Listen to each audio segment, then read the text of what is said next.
बकाया वेतन की मांग को लेकर आज से एसएनएमसीएच के रेजिडेंट डॉक्टर आज से हड़ताल पर चले गए।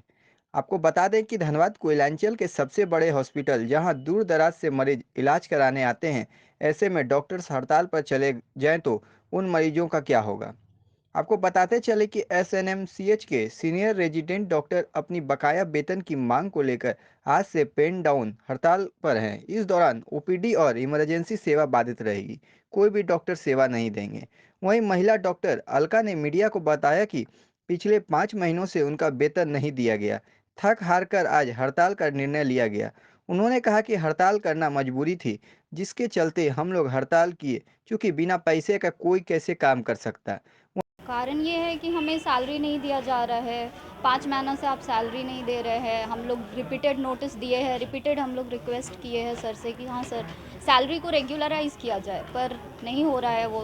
तो हम लोग को लास्ट में हार मानकर हमें स्ट्राइक करना पड़ेगा। हमें भी स्ट्राइक करना अच्छी बात नहीं है और हम करना भी नहीं चाहते, पर हम लोग रिपीटेडली बोल चुके हैं, रिपीटेडली हम लोग, लेकिन हमें सैलरी नहीं दिया जा रहा है। 5 महीना, आज 5 महीना 5th मंथ है ये। पिछले 5-4 महीने से हम लोगों को सैलरी नहीं मिल रही। जब तक सैलरी हमें ना मिले और हमें ये आश्वासन नहीं दिया जाए कि हमारे सैलरी को रेगुलराइज़ किया जाएगा, हम मंथली यहाँ पे नहीं बोल सकते कि हमें सैलरी चाहिए, हमें सैलरी चाहिए। हम काम कर रहे हैं तो हमें सैलरी चाहिए।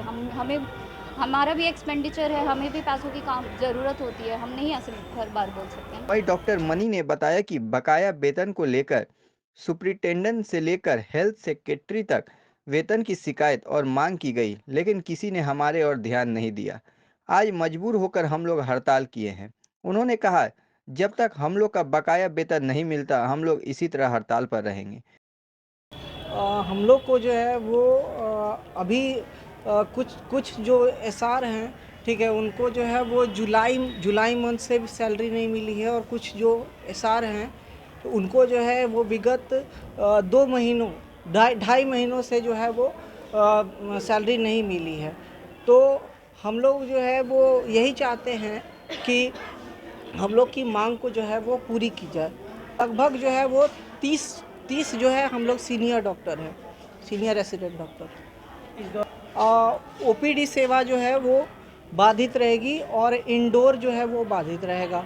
अभी तक तो जो है हम लोग सुपरिटेंडेंट सर से बात किए हैं, हेल्थ सेक्रेटरी जो है उनको भी लेटर जो है वो ईमेल कर दिया गया है, साथ में जो है वो इंफॉर्मेशन दे दिया गया है, रिमाइंडर भी बार बार भेजा जा रहा है, लेकिन अभी तक जो है कुछ सुनवाई हुआ नहीं है। वहीं एसएनएमसीएच के सुप्रिंटेंडेंट अरुण वर्णवाल ने मीडिया को बताया कि उनकी जो प्रतिक्रिया है कुछ हद तक जायज है, लेकिन इस तरह की उग्र प्रतिक्रिया एक डॉक्टर के लिए शोभनीय नहीं है। उन्होंने कहा, उनकी मांग सही है। जून तक का भुगतान हो चुका है, जुलाई से उनकी मानदेय नहीं मिला है। उन्होंने कहा कि सरकार के ये से आवंटन आ जाएगा तो उनको भुगतान कर दिया जाएगा। इसके लिए सरकार को सूचित कर दिया गया है। वहीं मरीजों को होने वाली परेशानी की सवाल पर उन्होंने कहा कि जो सीनियर डॉक्टर हैं उनके ऊपर दबाव बन जाएगा, लेकिन मरीजों की इलाज बाधित नहीं होगी। नहीं, उनकी जो शिकायत है कुछ हद तक सही भी है, लेकिन उनकी उनकी प्रतिक्रिया अधिक उग्र है। इस तरह की प्रतिक्रिया की अपेक्षा एक चिकित्सक से नहीं की जाती है। उनकी ये मांग कि हमें वेतन मिलना चाहिए या मानदेय मिलना चाहिए, वो मांग तो बिल्कुल सही है।